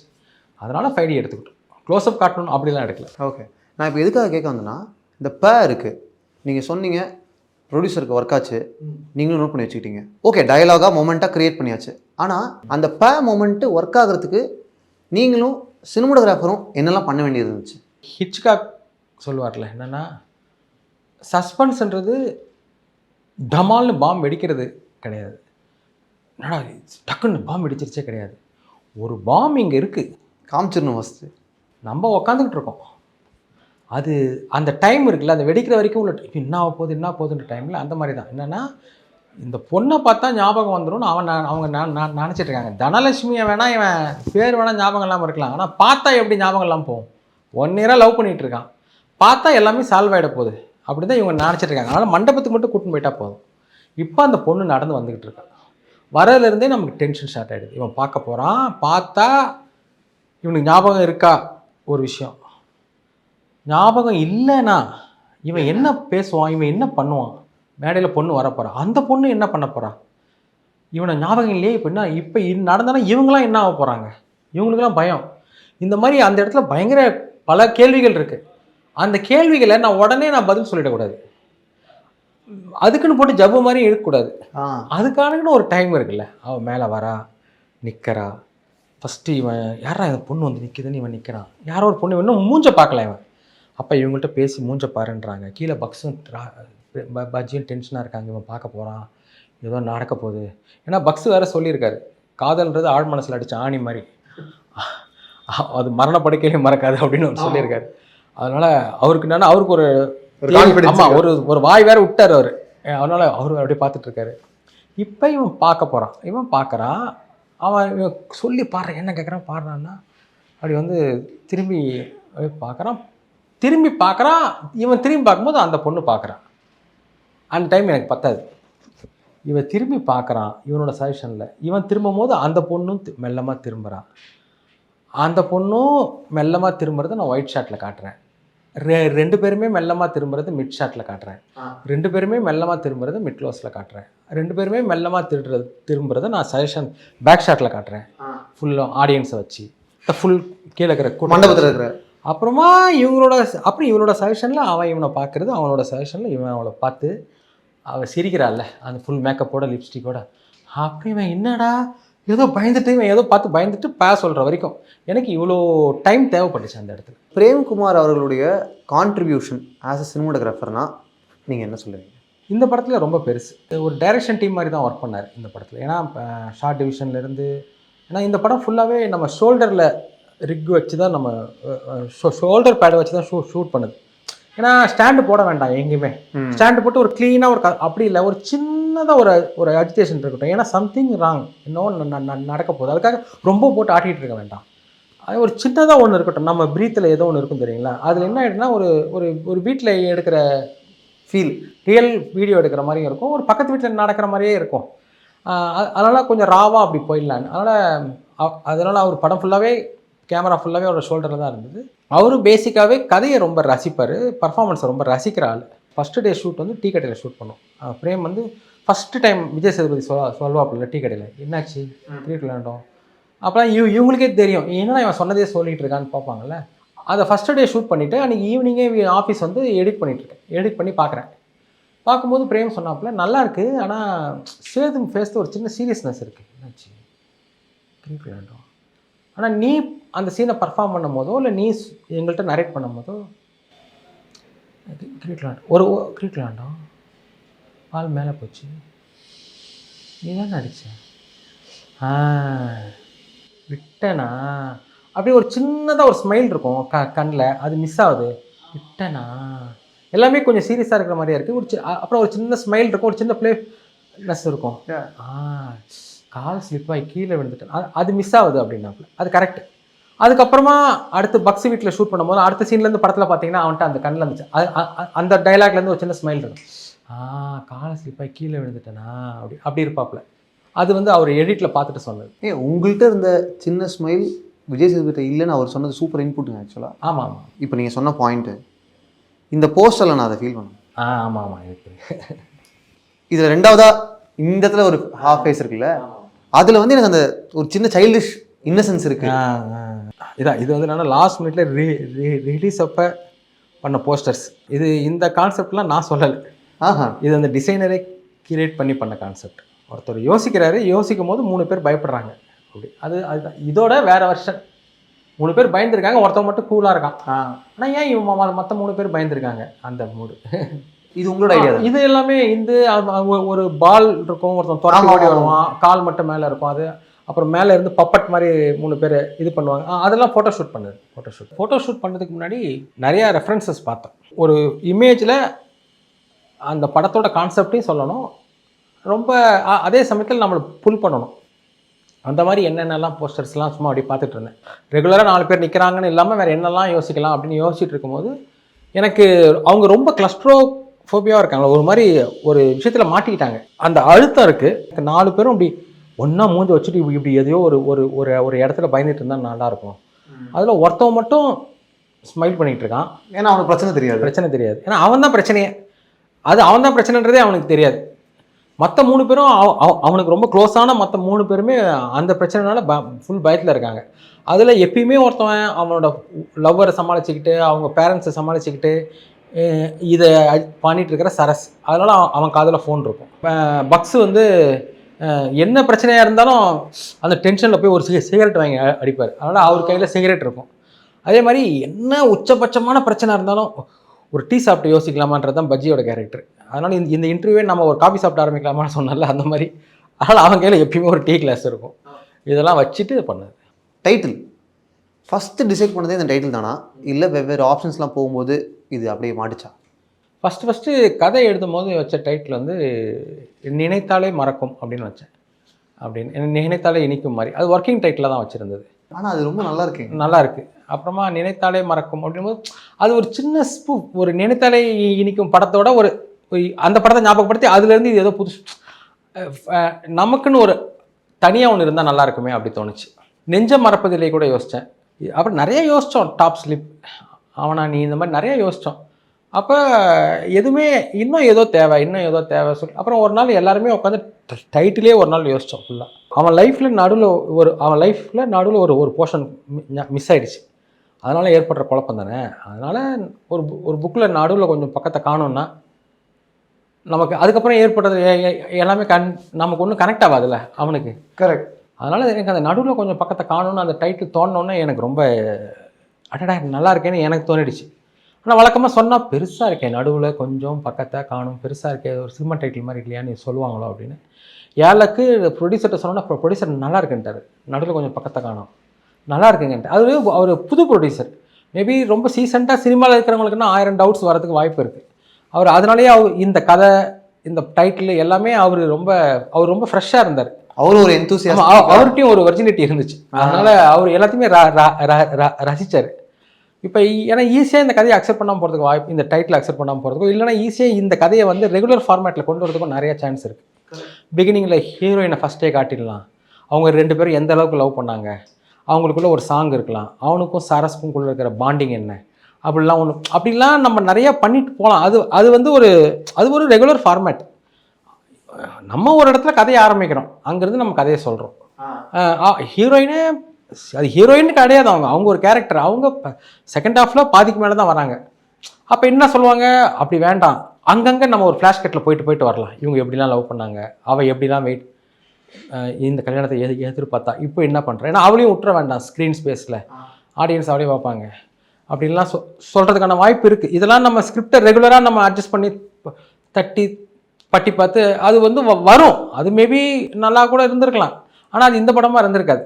அதனால் ஒரு புது ப்ரொடியூசராக இருந்ததுக்கு இதெல்லாம் ஒரு பெரிய ப்ளஸ் பாயிண்ட்டாக இருந்துச்சு. இந்த கதை, இந்த டைட்டில் அக்செப்ட் பண்ணது. ஏன்னா இந்த டைட்டில் அவரு கூட அக்செப்ட் பண்ணிட்டார். வெளியில் சொல்லப்போ நிறைய பேருக்கு டவுட் இருந்துச்சு, என்னது இது டைட்டிலா, விளையாடாதீங்க, சீரியஸாக டைட்டில் யோசிங்கலாம் சொன்னாங்க நிறைய பேர். என் அப்பா கூட என்கிட்ட பேரையாவது ஒழுங்காக வையண்டானார். நீ எதையும் ஒழுங்காக பண்ண மாட்டேற, அதையாவது ஒழுங்காக வைங்க அப்படின்னாரு. எனக்கு பொறுத்த வரைக்கும் நான் புரிஞ்சுக்கிறது என்னன்னாங்க, ஆல்ரெடி ஒன்றுத்த சொன்ன உடனே எது மாதிரியாவது ஒன்று இருக்குல்ல ரெஃபரன்ஸு, அது வந்து ஈஸியாக அக்செப்ட் ஆகிடும் அவங்களுக்கு. நினைத்தாலே மறக்கும் இல்லைங்க, அது என்ன மாதிரி பதம் சொல்ல முடியாதுங்க. இது புது மாதிரிங்கனாலே ஒரு சின்ன பயம் வந்துடும், புரியுதுங்களா? ஆனால் அந்த புது மாதிரியான இது நம்ம கரெக்டாக பண்ணிட்டோம்னா அதுதான் அந்த பாத்துலேருந்து கொஞ்சம் நவுந்து நிற்கும், தனியாக பார்க்கப்படும். சரி, சேஃபாக ஆல்ரெடி போகிறதுலேயே நம்மளையும் ஒன்று பண்ணிட்டோம்னா அது போவோம், ஆனால் அது புதுசாக இருக்காதுன்றது என்னோட ஒரு. எடிட் டேபிளில் இந்த படத்தில் ட்ரிம்மிங்லாம் நடந்துச்சா? எந்த காட்சியை வந்து உங்களுக்கு சுருக்கிறதுக்கு ரொம்ப? ஸ்கிரிப்டில் இருக்கிறதே தான் ஷூட் பண்ணேன், ஆனால் கிரிக்கெட் மட்டும் அப்படி பிளான் பண்ணி எடுக்க முடியல. கிரிக்கெட் நான் விளையாட விட்டுட்டேன். நான் சொல்லிட்டேன், உங்கள் கேரக்டர் போங்கடிக்கிற கேரக்டர், இவன் ஸ்லெச் பண்ணுறேன், இவன் வந்து பக்ஸுக்கும் அவனுக்கு எப்பயுமே முட்டிக்கும், இவங்களுக்குள்ளே இருக்கிற கெமிஸ்ட்ரிலாம் நான் சொல்லிவிட்டு, அதே மாதிரி ஒரு சான்ஸ் கிடச்சா அதுக்கெல்லாம் ரியாக்ட் பண்ணுங்கள், அந்த மாதிரி தான் அதை பண்ண முடியும். இப்போ கரெக்டாக நீங்கள் ஒயிட் பால் போடும், அந்த அளவுக்கு யாரும் இங்கே ஒரு பெரிய பவுலர் இல்லையே, கரெக்டாக நீங்கள் இறங்கி வந்து நீங்கள் இந்த மாதிரி பால். அதனால் நேச்சுரலாக நாங்கள் ஒரு 3.5 days எடுத்தோம் அந்த சீனை. ஒரு கேமரா தான்? அந்த சீன் மட்டும் இன்னொரு கேமரா எடுத்துக்கிட்டோம். எடிட் டேபிளில் அதே 1/4 மணி நேரத்துக்கு மேலே வந்துருச்சு. ஒரு கிரிக்கெட் சீனே அவ்வளோ நேரம் பண்ண முடியாதுல்ல, 16 நிமிஷம். 17 ஃபஸ்ட்டு கட் பண்ணும்போது ரொம்ப இன்னும் ஜாஸ்தியாக வந்துச்சு. குறைச்சா 1/4 மணி நேரம் வருது, இன்னும் குறைச்சா 12 minutes, அப்புறம் இன்னும் குறைக்கிறோம். அப்போ எங்களுக்கே தெரியுது சில இன்ட்ரெஸ்டிங்கான விஷயத்தெல்லாம் நம்ம மிஸ் பண்ணுறோம். ஆனால் அதுக்காக அதை வச்சு ஒரு சீனே ஒரு டயர்டாக லேக் ஆகிடக்கூடாதுல்ல. அப்புறம் குறைச்சி தான் இப்போ நம்ம இந்த டியூரேஷனில் வந்து அரைவானது. அப்புறம் டோட்டலாக படமே எடுத்து முடிச்சுட்டு படம் வந்து 255 இருந்துச்சு. அப்போ ஒரு 255 அண்ட் ஆஃப் இருந்துச்சு. அப்போ ஒரு 13.5 மினிட்ஸ் ரொம்ப கஷ்டப்பட்டு தான் குறைச்சோம். ஏன்னா இதில் என்னென்னா இதை அப்படி குறைக்க முடியாது இந்த படத்தில்.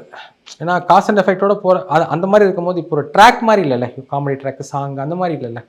இந்த ட்ராக்கை குறைச்சிட்டா இங்கே குறைச்சிட்டிங்கன்னா அடுத்த சீனோட இன்ஃபர்மேஷன் லிங்க் இருக்கும் இந்த சீனில், அப்படி தூக்க முடியாது. மேடையில் ஒரு சின்ன சீன் அது இருந்து தான் நல்லா இருந்திருக்கும். இருந்தாலும் ஒரு குட்டி சீன் அந்த பாலாம் சொல்லி முடிச்சுட்டு அன்றைக்கி ரிசப்ஷனில் கடைசியாக ஒரு மேடையில் அதை தூக்கணும். அப்புறம் அங்கங்கே எக்ஸ்ட்ரா ஷார்ட்ஸ் இருக்கும்ல ஏதாவது, அந்த மாதிரி ஒரு ஒரு 13 மினிட்ஸ் ரொம்ப கஷ்டப்பட்டு படத்தில் குறைச்சோம். ரொம்ப ஜனரஞ்சகமான ஒரு படமாகவும் ஒரு புது ஐடியா, ஆனால் எல்லா மக்களாலையும் அக்செப்ட் பண்ணிக்கக்கூடிய ஒரு படமாகவும் மாறினதுக்கு நிறைய காரணங்கள் இருக்குது. அதில் ஒரு முக்கியமான காரணம் ரொம்ப ரிலேட்டபிளாக சில ஆங்கிள்ஸ் இதில் ஆட் பண்ணியிருப்பீங்க. ஃபார் எக்ஸாம்பிள், இப்போ மெடிக்கல் டேர்ம்லேருந்து அதில் டீப் டைவ் பண்ணி அதை எக்ஸ்பிளைன் பண்ணி அப்படி ஒரு படமாக இல்லாமல் ஒரு ரிலேட்டிவ் வருவார், ஏற்கனவே அந்த ரிலேட்டிவ்க்கும் இவனுக்கும் பிரச்சனை இருந்திருக்கும், ஆனால் இப்போ பார்க்கும்போது சாதாரணமாக பேசிடுவான். இது எப்படி நீங்கள் உள்ள கொண்டு வந்தீங்க? இது இருந்தால் நல்லாயிருக்கும் அப்படின்னு.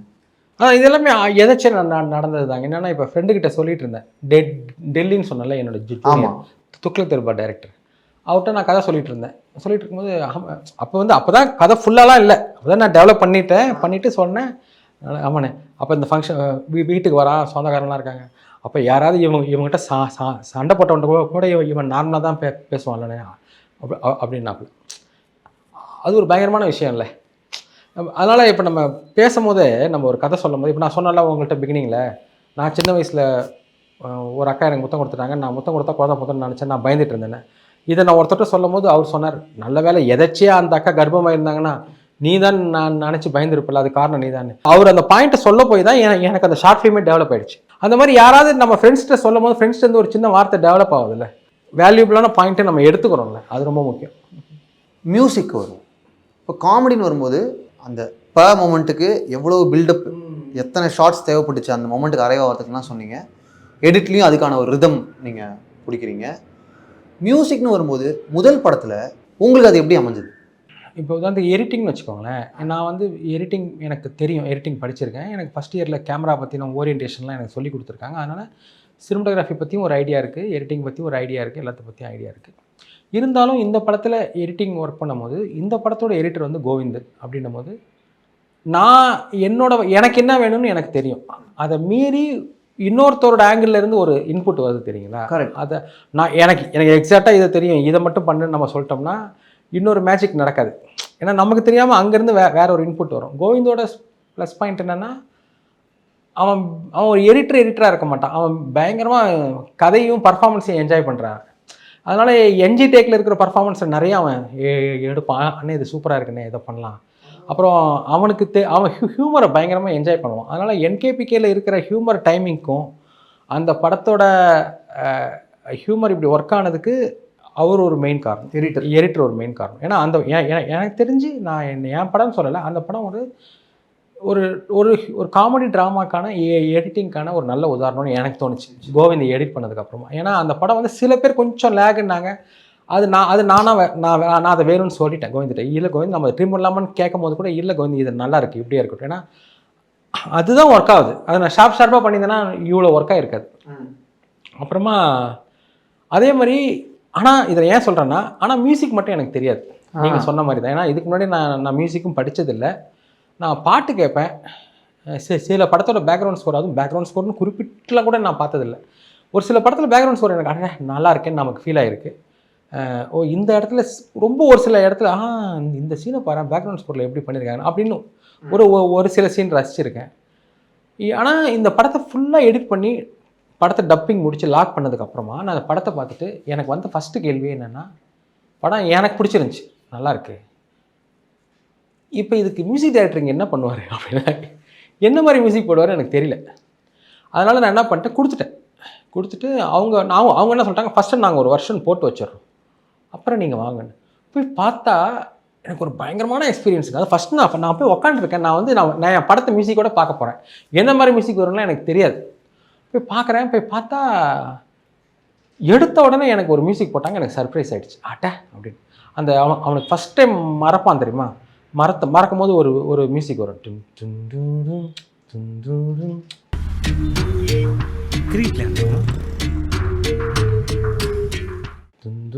அப்படி மியூசிக் வரும். அடடா, அது அவங்க காமெடியாக ட்ரீட் பண்ணாமல் ஒரு டென்ஷனாக கிரியேட் பண்ணியிருந்தாங்க. அப்புறம் அவங்க அடுத்த சீன் பார்க்குறேன். அடுத்த சீன் பார்க்கும்போது எனக்கு ஒரு கருத்து வருது. இல்லை இந்த மூடு கிடையாது, இந்த இடத்துல இந்த மூடு வரணும் அப்படின்னு அவங்க மியூசிக்கில் அதுக்கப்புறம் அவங்களோட உட்காந்து அவங்கள்ட்ட இருந்தே நான் கற்றுக்கிட்டு அவங்களுக்கே இன்புட். அது ஒரு கிவ் அண்ட் டேக் மாதிரி. ஏன்னா எனக்கு அப்போ தான் தெரியுது, ஓ இந்த இடத்துல இந்த மூடில் போட்டிருக்காங்களா, ஓ அப்போ இந்த இடத்துல இந்த மூடை கொஞ்சம் அண்டர்லைன் பண்ணுறாங்க. ஆனால் எனக்கு இந்த மூடு வேணும், எனக்கு அந்த மூடு வேணும். அப்புறம் இந்த இடத்துல எனக்கு மியூசிக் ஆரம்பிக்காமல் இங்கே ஆரம்பிச்சிருக்காங்க, எனக்கு இந்த இடத்துல ஆரம்பித்தா நல்லாயிருக்கும். இந்த மாதிரியான ஒரு பேசிக்கான எனக்கு புரிதல் தான். அதனால் என் நடுவில் கொஞ்சம் பக்கத்துக்கான மியூசிக் எப்படின்னா, நான் கற்றுக்கிட்டே ஒர்க் பண்ணேன் மியூசிக் சைடு. அது ஒரு நல்ல எக்ஸ்பீரியன்ஸாக இருந்தது. ஒரு ஷூட்டிங் ஸ்பாட்னா anything can go wrong at any time. இதுதான் ஷூட்டிங் ஸ்பாட்டு, அதை சரி பண்ணுறவங்க தான் டைரக்டர். அப்படி எந்த கேஆஸ் இருந்துச்சு அதை நீங்கள் ஹேண்டில் பண்ண வேண்டியது இருந்துச்சு? மண்டபம் ஷூட் பண்ணோம் நடுவில் கொஞ்சம், அந்த ரிசப்ஷன் மேரேஜ் மண்டபம். சரி, அது ஒரு தெரிஞ்சவங்களோட மண்டபன்றதுனால தஞ்சாவூர் பக்கத்தில் திருச்சி போகிற வழியில் அங்கே ஒரு மண்டபம் ஒன்று ஷூட் பண்ணோம். பட்டு லாஸ்ட் மினிட்ல ஒரு சில காரணங்களால் நாங்கள் கேஸ்டிங்காக ஒரு சில கேஸ்டிங் அந்த ஊரில் அந்த சீனில் சில பேர் வருவாங்க. அந்த கேஸ்டிங் ஜூனியர் ஆர்டிஸ்ட் எதுவுமே வந்து நாங்கள் நினச்ச மாதிரி இல்லை. அது டக்குன்னு அவங்களாலையும் வெளியிலேருந்து அரேஞ்ச் பண்ண முடியல. அரேஞ்ச் பண்ணலாம் தான் ப்ரொடக்ஷனில் பிளான் பண்ணாங்க. ஆனால் அவங்களால முடியல லாஸ்ட் மினிட்ல. அதுக்காக ஷூட்டிங் கேன்சல் பண்ணிட்டு வர முடியாது. வந்தால் அப்புறம் ப்ரொடியூசருக்கு லாஸு. அப்போ அங்கே இருக்கிற வில்லேஜ் க்ரௌடை வச்சு தான் நான் வந்து சிட்டி க்ரௌடு மாதிரி காட்டணும். அது வந்து எனக்கு ஒரு பயங்கரமான ஒரு தர்ம சங்கடமாக இருந்துச்சு. அதனால் இப்போயும் நீங்கள் அந்த படம் பார்த்தீங்கன்னா யாராவது ஒருத்தங்க யாராவது ஜீன்ஸ் பேண்ட் ஷர்ட்டை போட்டுட்டு அப்படி ஷூட்டிங் பக்கம் வந்துட்டாலே, அந்த மண்டபம் பக்கம் வந்தாலே கபால்னு அசிஸ்டண்ட்டை விட்டு அவரை பிடிச்சி அவர் கையில் ஒரு கிஃப்ட் கொடுத்து மேலே பாசிங் விட்டுருவோம். ஏன்னா அப்படி ஒரு ஆள் கூட எங்களுக்கு பிடிக்கிறதுக்கு அங்கே ரொம்ப கஷ்டமாக இருந்தது. அது இப்பயும் படத்தில் பார்க்கும்போது தெரியும். அது வந்து அந்த க்ரௌடு மட்டும் உங்களுக்கு ஏதோ இடிக்கும். அதை நாங்கள் ஒரு மாதிரி சமாளிச்சிட்டோம். சம்டைம்ஸ் இதெல்லாம் வரும். இதெல்லாம் தாண்டி ஒரு படத்துக்கு கதை, அந்த கதையை சொல்கிற பர்ஃபார்மன்ஸ் இதெல்லாம் கரெக்டாக இருக்க போய் இந்த மாதிரி சில குறைகள் கண்ணுக்கு தெரியாமல் மன்னிக்கப்படுது. ஆனால் இந்த குறைகள் இல்லாமல் பண்ணுறது தான் கரெக்டு. அதுக்காக இந்த குறை அதெல்லாம் ஒரு மேட்டர் இல்லை நான் சொல்ல மாட்டேன். அதுவும் மேட்டர் தான். நைஸ். இந்த மன்னிக்கப்படுதுன்ற டேர்ம் ரொம்ப நல்லா இருந்துச்சு. நைஸ். இந்த படம் ரிலீஸ் ஆன பிறகு எனக்கு பெரிய சர்ப்ரைஸ். ஏன்னா எந்த எதிர்பார்ப்புமே இல்லாமல் தியேட்டருக்குள்ளே போகிறோம், பார்த்தா ஒரு பிளாஸ்ட்டு. ஏன்னா இப்படி ஒரு படம் பண்ணிட்டாங்களேடா அப்படின்னு ஒரு சர்ப்ரைஸ். உங்களுக்கு இந்த படம் என்னெல்லாம் சர்ப்ரைஸ் திரும்ப கொடுத்துச்சுங்க? நான் வந்து படம் எடுக்கிறதே ஒரு சந்தோஷம்தான். அதனால் நமக்கு தெரிஞ்சு நம்ம சிறப்பாக படத்தை எடுத்துருவோம். அதுதான் என்னோட எய்மாக இருந்துச்சு. இந்த படத்தில் பட்ஜெட் தான் இல்லையே ஒழிய, ஏன்னா ப்ரொடியூசர் அவ்வளோதான் பட்ஜெட்னு சொல்லி தான், ஏன்னா அவரால் அவ்வளோதான் முடியும். ஆனால் அவர் நிறைய டைம் கொடுத்தாரு. ப்ரீ ப்ரொடக்ஷனுக்கும் போஸ்ட் ப்ரொடக்ஷனுக்கும் நிறைய டைம் கொடுத்தாரு. இந்த படத்தை பொறுத்த வரைக்கும் டைம் தான் எங்களோட பட்ஜெட். ஏன்னா நாங்கள் எங்களுக்கு ப்ரீ ப்ரொடக்ஷனில் நிறைய டைம் இருந்துச்சு, போஸ்ட் ப்ரொடக்ஷனில் நிறைய டைம் இருந்துச்சு. படத்தை சிறப்பாக பண்ணுறதுக்கு ஷூட்டிங்குமே போதுமான டைம் இருந்துச்சு. ரொம்ப டைட்டெல்லாம் பண்ணல. நாங்கள் தேவையில்லாத காஸ்ட்லாம் கட் பண்ணிக்கிட்டோம். என்ன மாதிரி? ஏதோ சொன்னோம்ல, கேமரா எங்கள்கிட்டே இருக்கும், யூனிட்டு தேவையில்லை, நாகரா ரெக்கார்டிஸ்ட்டு, ஏன்னா நாங்களே கேமராலேயே மைக் சொருவி நாங்களே பிடிச்சிக்கிட்டோம். ஒரு சில நாள் மேக்கப்லேயே நாங்கள் கூப்பிடல, ஏன்னா இவங்களுக்குலாம் பெருசாக மேக்கப் தேவைப்படாது. ஒரு சில நாள் கூப்பிடல. மானிட்டர் கூட நாங்கள் எடுத்துக்கல. தமிழ்நாடு கலைஞர் டிவி இருந்துச்சுல்ல, அந்த டிவியை தான் நாங்கள் மானிட்டராக நாங்களே ஏடி பாக்ஸ் வரும்போது என் ஆஃபீஸ்லேருந்து அந்த டிவி வந்துடும், குட்டி டிவி. எங்கள் வீட்டில் கொடுத்த டிவி அதை கொண்டு வந்து ஆஃபீஸில் வச்சுட்டேன்.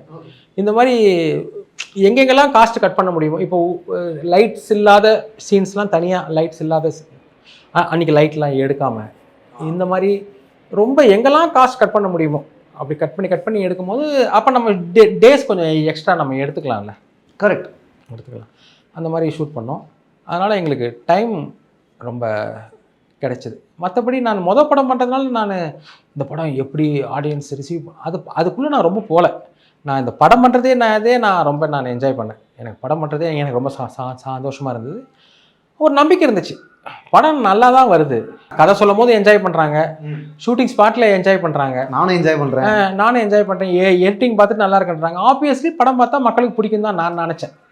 என்னோடய ஃபியர் என்னென்னா, நான் என் வருஷன் படம் வந்துடணும். ஏன்னா பிஸ்னஸ் அப்போ ஒரு சின்ன குழப்பம் இருந்துச்சு, இந்த படத்தை இன்னும் கட் பண்ணணும், இன்னும் குறைக்கணும், ஒரு 1/2 hour 40 minutes தூக்குனா தான் இந்த படத்துக்கு நல்லது. அப்படிலாம் கட் பண்ணால் இந்த படம் வராது. இதை நம்ம இதுக்கு மேலே பண்ணால் நம்ம ஸ்கிரிப்டில் தான் பண்ணியிருக்கணும், எடிட்டில் பண்ணால் தப்பு அப்படின்றதுனால அப்படின்னு என்னோட இது. அதனால் நான் எனக்கு வேறு எதுவுமே யோசிக்கலை. குட்டி போட்ட போன மாதிரி நான் என் வருஷன் படம் வெளியில் கரெக்டாக வந்துடணுமேன்ற ஃபியரில் தான் இருந்தேன். அதனால் எனக்கு ஃபுல்லாகவே எனக்கு அந்த பயம் தான் இருந்துச்சு. ஏன்னா நிறைய பேரோட ஒப்பீனியன் வந்து அதை கட் பண்ணணும்னே இருந்துச்சு.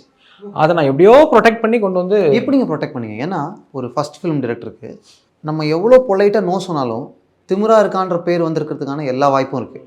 How did you save your film? வேறு ஆப்ஷனே கிடையாது. என்னென்னா நீங்கள் கெஞ்சுங்க, பேசுங்க, ஆர்கியூ பண்ணுங்க, சண்டை போடுங்க. இப்போ நம்ம குழந்தைக்கு உடம்பு சரியில்லை, நம்ம ஹாஸ்பிட்டலுக்கு போயிட்டோம், நம்ம ஒரு கூட்டம் இருக்குது, அந்த இடத்துல நம்ம எப்படியாவது நம்ம குழந்தைய காப்பாற்றுற வழி தானே நம்ம பார்ப்போம். அதே லாஜிக் தான். இப்போ நம்ம படம் அது யோசிச்சுலாம் வர்றது கிடையாது, அது தானாக வந்துடும். அது நீங்கள் என்ன ஆனாலும் கடைசியாக ஒரு பாயிண்டில் இந்த படத்தை நானே வாங்கிக்கிற லெவலுக்கு கூட வந்துச்சு. ஆனால் நான் வாங்கலை, நான் வாங்கிக்கிற இடத்துக்கும் நான் வந்துட்டேன். அதை விட்டுட்டு பரவாயில்ல கட் பண்ணிவிட்டு ரிலீஸ் பண்ணால் கூட ஓகே தான் அப்படின்ற தாட் அப்போ வராது. ஏன்னா இவ்வளோ எமோஷ்னலாகவும் இவ்வளோ அதில் நீங்கள் இன்வால்வ் ஆகிட்டீங்க, இன்வெஸ்ட் ஆகிட்டீங்க. அப்படி டக்குன்னு விட்டுட்டு உங்களால் வர முடியாது. அதனால் அது நேச்சுரலாக நடக்கிற விஷயம் தான் அது. அப்படி ஒருத்தன் ஒரு படத்தை பண்ணிட்டான்னா அவனுக்கு தெரியும். ஏன்னா அவனுக்காகலாம் அவன் அதை சொல்ல மாட்டான், அவன் படத்துக்கு எது நல்லதுன்னு தான் சொல்லுவான். ஏன்னா அவனுக்காக, ஏன்னா சொல்லும் போது எனக்கே தெரியும்ல, நான் எனக்காக சொல்லலை படத்துக்கு அப்படின்னு எனக்கு தெரியும், அடுத்தவங்களுக்கு தெரியாது. ஏன்னா மோஸ்ட்லி டேரக்டர் சொல்லும் போது என்ன நினைப்பாங்க, டேரக்டர் அப்படி தான் கொஞ்சம் அடமண்ட்டாக இருப்பார், அப்படி தான் நினைக்க வாய்ப்பு இருக்குது. அதுக்கு என்ன பண்ண முடியும், அவங்க அப்படி தான் நினைப்பாங்க, நம்ம அதுக்காக விட்டுற முடியுமான்னு நினைக்கிறாங்கன்றதுக்காக கடைசி வரைக்கும் ட்ரை பண்ணி எப்படியாவது கொண்டு வந்துடணும். அந்த படம் பெருசாக டேமேஜ் இல்லாமல் வந்துருச்சு, அது வரைக்கும் எனக்கு சந்தோஷம். அதனால் எனக்கு படம் ரிலீஸ் ஆன அப்புறம் கூட என்ன ஏதாவது கட் பண்ண சொல்லுவாங்களா, இல்லை ஆடியன்ஸ் லேகுன்றாங்க, டக்குன்னு கியூப்பில் போய் கட் பண்ணிவிடுங்க அப்படி அதனால் நான் இந்த படத்தை நான் ரிலீஸை ரொம்ப என்ஜாய் பண்ணான்லாம் எனக்கு தெரியல. அதனால் நான் அந்த மூட்லேயே தான் இருந்துட்டேன். சத்தியமில் ஒரு ஷோ முடிஞ்சு எல்லோரும் வெளில வரவங்க எல்லாருமே ரொம்ப ஹாப்பியாக இருந்தாங்க. மெயினாக ப்ரொடியூசர் லியோ விஷன் ராஜ்குமார் வந்து லைட்டாக கண்ணு கலங்கி வந்து ஹக் பண்ணார். பாலாஜி செம்ம ரெஸ்பான்ஸ் பண்ண ஹக் பண்ணார். அதனால் எனக்கு அப்போ தெரிஞ்சிருச்சு, ஓகே படம் ஒர்க் ஆகுது அப்படின்னு. அதனால் இந்த படம் என்ன சர்ப்ரைஸ் கொடுத்துச்சுன்னு கேட்டிங்கல்ல, அது வந்து எனக்கு அதுக்கான சரியான பதில் என்னென்னா, எனக்கு இன்னும் சர்ப்ரைஸ் கொடுத்துக்கிட்டு இருக்கு. ஏன்னா அதுக்கப்புறம் நான் பண்ண ஒரு பக்க கதையை எனக்கு ரிலீஸ் ஆகலை. அப்புறம் சீதக்காதி பண்ணேன். சீதக்காதி படம் எனக்கு ஆக்சுவலி நான் எதிர்பார்த்த மாதிரி படம் போகல, வணிக ரீதியாக படம் ஓடலை. அப்புறம் லாக்டவுனில் ஒரு பக்க கதை ஜி5ல வந்துருச்சு. இப்போ நான் இன்னொரு படம் பண்ண போகிறேன். எனக்கு நான் இன்னும் சர்வைவ் ஆகிட்டு இருக்கிறது அந்த நடுவில் கொஞ்சம் பக்கத்தை காணுன்ற நேம் தான். அப்போ தான் நான் யோசித்தேன், ஒரு படம் என்னை இன்னும் காப்பாற்றிக்கிட்டு இருக்கு, 10 வருஷம் ஆனாலும் 12 வருஷம் ஆனாலும் காப்பாற்றிட்டு இருக்கு. அது என்னங்க டெபியூ ஃபில்முடைய மேஜிக் தான் என்னங்க? ஏன்னா ஒரு உதாரணத்துக்கு சொல்லணும்னா, சசிகுமார் சுப்பிரமணியம் ஒரு படம் எடுக்கிறாங்க. இட்ஸ் லைக் சசிகுமார்ட்ட இருக்கிற மொத்தத்தையும் அவங்க கொடுத்துட்டாங்க. அவங்களுக்கு புரியுதில்ல? Same applies to you. உங்கள் வாழ்க்கையிலேருந்து ஒரு சின்ன உண்மை எடுக்கிறீங்க, எவ்வளோ அடமெண்ட்டாக இருக்க முடியும் அவ்வளோ அடமெண்ட்டாக இருக்கீங்க. என்னெல்லாம் ஒரு எவ்வளோ ரெஸ்ட்ரிக்ஷன்ஸ் இருந்தாலும் இந்த படம் முடிச்சிடணுன்னு உங்களுடைய 200-300% கொடுக்குறீங்கல்ல. இப்போ Pizza same applies to Karthik Subbaraj. What is that ஒரு எனர்ஜி ஒரு டெபியூ ஃபிலிம் பண்ணும்போது? அதாங்க, அது எல்லாமே யோசித்து வரதில்லை, அது தானாக வந்துடுது. நீங்கள் உங்களுக்கு ஒரு நல்ல கதை வருது, அந்த கதை உங்களுக்கு தெரியுது இதுதான் கரெக்டுன்னு. அடமெண்ட்டாக இருக்கிறதுக்கும் கிளாரிட்டியாக இருக்கிறதுக்கும் டிஃப்ரெண்ட் இருக்குது. இப்போ ஷூட்டிங் ஸ்பாட்லேயே நடிகர்கள் சொல்கிற இம்ப்ரூசேஷன்ஸ் நான் எடுத்துக்கிட்டேன். ஆனால் எல்லா இம்ப்ரூசேஷனும் நான் எடுத்துக்கல, எனக்கு எது கரெக்டுன்னு தோணுதில்லை. ஏன்னா சிலதெல்லாம் சரி அவங்களுக்காக கொஞ்சம் இப்படி வளைஞ்சு நெளிஞ்சு போகலான்னா அப்படி போகலாம், அது சரி அவங்களுக்காக இந்த அந்த பாயிண்ட் எனக்கு தேவையில்லை, ஆனால் அவங்க ஹட் ஆகிடுவாங்க அப்படின்னு நம்ம ஒரு வச்சோம்னா அப்படிலாம் வைக்க முடியாதுல்ல கதையில். அந்த கதைக்கு என்ன தேவையோ அதனால் நான் ஒரே விஷயந்தாங்க, கடைசி வரைக்கும் எதுக்கு நம்ம கரெக்டாக இருக்கணும்னா நம்ம எடுக்க போகிற படத்துக்கு தான் நம்ம கரெக்டாக இருக்கணும், உண்மையாகவும் கரெக்டாகவும் நம்ம எடுக்க போகிற படத்துக்கு இருக்கணும். அது பில்லி வைல்டர் ஒரு பாயிண்ட் சொல்லுவார், என்னென்னா சம்டைம்ஸ் நான் பண்ணுறது தப்பாக இருந்தாலும் அது நான் பண்ணுறது தப்புன்னு அது நான் பண்ணால் தானே எனக்கு தெரியும். அடுத்தவங்க சொல்லிட்டாங்க, அடுத்தவங்க சொல்கிறாங்க, அது சரியாக தப்பான்னு தெரியாமல் நான் எப்படி ஏற்றுக்க முடியும்? நான் எப்படி பண்ண முடியும்? நான் எனக்கு இது கரெக்டுன்னு தெரியுது, அதை நான் பண்ணுறேன். எனக்கு கரெக்டுன்னு தெரியுது நான் பண்ணாமல் வேற ஒருத்தவங்க சொல்கிறது சரியாக தப்பான்னு தெரியாமல் நான் எப்படி? ரீரைட்டிங் நடந்துச்சா? நீங்கள் இந்த படத்தை பல பேர்கிட்ட உங்கள் நட்பு வட்டாரத்தில் சொல்லி நல்ல ரெஸ்பான்ஸ்லாம் வந்துருச்சு, நல்ல ஃப்ளோ கிடச்சிருச்சு, எழுதிட்டீங்க. பட் ஃபஸ்ட் டிராஃப்ட்டுக்கு அப்புறம் ஸ்கிரிப்ட் லெவலில் ரீரைட்டிங்கோ ட்ரிம்மிங்கோ வெவ்வேறு வேர்ஷன்ஸ் நடந்துச்சா? அந்த படத்தில் அதான் சொல்கிறேன் இல்லைங்க, எனக்கு இந்த 3 படத்துலேயே நான் ஈஸியாக எனக்கு ஸ்கிரிப்டிங் ப்ராசஸ் இருந்தது அந்த படம் தான். நான் ரொம்ப கஷ்டப்படலை. அதே எனக்கு அடுத்த படத்துக்கெல்லாம் கொஞ்சம் பிரச்சனை ஆகிடுச்சு. என்னடா போன படம் கொஞ்சம் ஈஸியாக எழுதிட்டேன், இந்த படம் நம்மளை வேலை வாங்குது இவ்வளோ அப்படின்லாம். என்னென்னா ஆனால் எழுதி முடித்ததுக்கப்புறமா ஸ்கிரிப்ட் ரீடிங் ஒன்று பண்ணோம் ஃப்ரெண்ட்ஸோட. ஓகே. அப்போ சின்ன சின்ன இம்ப்ரூவ்மெண்ட்ஸ்லாம் நடந்தது ஆனால் மோஸ்ட்லி 80% 90% கிட்ட ஃபஸ்ட் டிராஃப்டே நான் நிறைய சொல்லி பார்த்ததுக்கு அப்புறமா தானே நான் எழுதினேன். அதனால் எனக்கு ஃபஸ்ட் டிராஃப்டே நடந்தது. அதுக்கப்புறமா அந்த ஸ்கிரிப்ட் ரீடிங்கில் நான் நிறையா டெவலப் ஆச்சு. சின்ன சின்ன டீட்டெயில்ஸு, ஒரு சின்ன இம்ப்ரூவ்மெண்ட்டு அந்த மாதிரிலாம் டெவலப் ஆச்சு. அதெல்லாம் இன்க்ளூட் பண்ணோம். அப்புறமா இந்த ரிஹர்சலில் ஏதாவது ஒரு விஷயம் ரிஹர்சல் பண்ணும்போது ஒரு விஷயம் யாராவது ஆக்டர் பண்ணுவாங்களா, அட இது நல்லா இருக்கேன். அப்படி ஆடிஷன் பண்ணும்போது ஒருத்தர் அவரையும் மீறி ஒரு டயலாக் ஒன்று சொல்கிறாரு. நம்ம படத்துக்கு ஆடிஷனுக்கு வந்தவர், ஐயோ அவர் இது நான் ஸ்கிரிப்ட்லேயே இல்லையா, அவர் சொல்கிறாரு இது நல்லா இருக்கே, அதை பிடிச்சிக்கோ, அந்த மாதிரி. ஆனால் எனக்கு ஒன்று தோணுச்சுங்க, இப்போ இது வந்து ஒரு கம்யூனிட்டி வாட்சிங்கில் ஒர்க் ஆகக்கூடிய ஒரு படம் நான் நம்புகிறேன். அப்படி தெரில எனக்கு. என்னென்னா இப்போ தேட்டரில் பார்த்துட்டு வந்த சில பேர், இப்போ பக்ஸோட சொந்தக்கார ஒருத்தர் ரிலீஸ் ஆன அன்றைக்கி தேட்டரில் பார்த்து வெளில வந்துட்டு படம் எப்படி மாமா இருக்குன்னு ஃபோன் பண்ணி கேட்குறாரு. நல்லா இருக்குது பகவதி, நல்லா இருக்குது, நல்ல ஒரு கதை, ஒருத்தனுக்கு அடிபட்டுருச்சு, போகுது, இன்னும் கொஞ்சம் காமெடி சேர்த்துருக்கலாம் அப்படின்னாரு. இன்னும் காமெடி சேர்த்துருக்கலாமா அப்படின்ற மாதிரி தான். அது ஓகே, எனி படத்துக்கு நம்மளை இந்த மாதிரி பல சர்ப்ரைஸ் நம்ம காத்திருக்கோம். அது வந்து அதெல்லாம் சூப்பராக கதை சொல்கிறீங்க. அதான் அவரை ஸ்பீக்கரில் போட்டு பேசிகிட்டு இருந்தார் பக்ஸ். ஏன்னா அந்த பாசிட்டிவ் ரெஸ்பான்ஸை நானும் கேட்கணுன்னு, அதோட ரெஸ்பான்ஸ் அப்படியே ஆகிடுச்சு. எங்கள் மாமா ஒருத்தர், அவர் ஏன்னா எங்கள் டிஸ்ட்ரிக்டில் படம் சரியாக போகல, நார்த் ஆர்காட் டிஸ்ட்ரிக்டில் சீக்கிரமாக தேட்டரை விட்டு தூக்கிட்டாங்க, 1 வீக்லேயே தூக்கிட்டாங்கன்னு நினைக்கிறேன். அப்போ மாமா வந்து படம் பார்க்கணுன்னார். அவர் வந்து ஒருத்தர். அப்போ வந்து சரின்னு சொல்லி படம் எதாவது கொடுங்க, என்கிட்ட படம் அப்போ கையில் இல்லை. சரி டிவிடி ரைட் பண்ணி கொடுத்துருக்கலாம், ஆனால் கையில் டக்குன்னு இல்லை. ஏன்னா எங்கள் வீட்டு பக்கத்துலேயே ஒரு விசிடி கடை இருந்துச்சு, அங்கே கண்டிப்பாக இருக்கணும்னு எனக்கு தெரியும். அப்போ போயிட்டு இந்த மாதிரி எங்கள் வீட்டுக்கு பக்கத்தில் ஒரு எம்டி கிரவுண்டு, அது பக்கத்தில் கடை. போயிட்டு நடுவில் கொஞ்சம் பார்த்துக்கணும் இருக்குன்னு கேட்டாங்க. 5.1 5.1ன்னா ஒரிஜினல் பிரிண்ட்டு, இல்லைனா கேமரா இந்த பிரிண்ட், தேட்டர் பிரிண்ட். 5.1 இருக்குன்னாங்க. சரி கொடுங்க கொடுங்கண்ணா. அப்போ படம் ரிலீஸ் ஆகி ஒரு 3 வாரம் ஆயிடுச்சு. இருக்குன்னா தாங்கண்ணாங்க. 30 ரூபாய்னாப்பில் வச்சுட்டு அவன் எடுத்து கொடுத்தா எனக்கே ஆச்சரியம். ஏன்னா படத்தை வந்து அஃபிஷியலாக டிவிடி ரைட்ஸ்லாம் வேறு யாருக்கோ கொடுத்துருக்காரு ப்ரொடியூசர். இவ்வளோ ஈஸியாக வெளியில் வருது 2-3 வாரத்துலேயே அப்படின்னு சொல்லிட்டு நான் சொன்னேன், இல்லை நான் தான் இந்த படத்துக்கு டைரக்டர் அப்படின்னு. ஓ அப்படிங்களா சார் அப்படின்னு சொல்லிட்டு, அப்படிங்களா சார் அப்படின்னு சொல்லிட்டு 200 ரூபாய் தாங்க போதுன்ட்டோம். வாங்கின காசுக்கே தர டேரக்டருக்கு அந்த ஒரு சலுகை கொடுக்குறாங்க. மற்றபடி அவருக்கு ஒன்றும் ஃபியர் அப்படிலாம் இல்லை. ஏன்னா அது ரொம்ப எல்லாருக்கும் தெரிஞ்சு தானே அந்த கடன் நடக்குது, எல்லாருமே அப்படியே தானே, எல்லாரும் மக்கள் வாங்குறாங்க. எல்லாருக்கும் 30 ரூபா, 20 ரூபா சார், அவ்வளோதான் அந்த மாதிரி. அப்புறம் மாமாட்ட வாங்கி கொடுத்துட்டேன். அவர் அந்த படத்தை பார்த்துட்டு செம கண்டாயிட்டார். என்னையா அது படம் இதுக்கையா அவனு நல்லா இருக்குன்றாங்கன்னா, அவரும் பார்த்து வளர்ந்த படம் வேறு, அவருக்கு அந்த படம் அவருக்கு டோட்டலாகவே கனெக்ட் ஆகலை. ஒரு ஆக்டர் டிரெக்டர் கெமிஸ்ட்ரி இருக்குல்லங்க, அது விஜய் சேதுபதிக்கும் பாலாஜி தரணிதரனுக்கும் எப்படி இருந்துச்சு இந்த படம் பண்ணும்போது? அவர் நான் சொன்ன கதையை அவர் கேட்டு உள்வாங்கின விதம் எனக்கு பிடிச்சிருந்துச்சி, அவர் ரசித்தது விதம். அப்புறம் அவர் அதை ஆடிஷன் பண்ணும்போதுமே அது வரைக்கும் வந்தவங்களில் அவர் தான் நான் எதிர்பார்த்ததில் பாதிக்கிட்ட இருக்க, பாதி 50-60 மொதல் ஆடிஷன்லேயே வந்துட்டார் அவர். அதுக்கப்புறமா என்னென்னா அவருமே ஒரு சின்சியரான ஒரு ஆக்டர், ஒரு படம் நடிக்கணும், ஹீரோ ஆகணும் அப்படி ஆர்வமாக இருக்க ஒரு ஆக்டர். இப்போ சில பேர் வந்து நரேட் பண்ணும்போது என்னாச்சு கிரிக்கெட் விளையாண்டோன்னும் போது, இப்போ சில பேர் நாம் என்ன தான் சொன்னாலுமே என்னாச்சு அப்படின்னு கொஞ்சம் ஓவர் ஆக்ட் பண்ணிடுவாங்க. கிரிக்கெட்டில் நீ தானே அப்படிலாம் பண்ணி, இல்லைப்பா அப்படிலாம் வேணாங்க, நார்மலாக அவன் லாஸ் ஆகிட்டான், நீ தானே அடிச்ச அப்படி அப்படி கொஞ்சம் எக்ஸ்ட்ராவே நிறைய பேர் பண்ணாங்க. சில பேர் பண்ணுறது அவங்க கரெக்டாக பண்ணாங்க, ஆனால் நான் யோசித்த ஒரு தோற்றத்தில் இல்லை. அந்த மாதிரியான சில இதில் எக்ஸ்ட்ரா பாடி லாங்குவேஜ், இந்த எக்ஸ்ட்ராஸை கட் பண்ணாலே சரியாயிடும். என்னன்னா டைரக்டர் என்ன சொல்கிறாரு அந்த சீனை கரெக்டாக புரிஞ்சுக்கிறதுன்னு இருக்குல்ல. அவன் ஒருத்தங்க மெமரி லாஸ் ஆகிட்டான், அவன் என்ன பண்ணுறான்னு இருக்குல்ல, அந்த மூடை அதில் அவர் கிட்டத்தட்ட நான் சீனை புரிஞ்சுட்டு தான் பண்ணார் கரெக்டாக.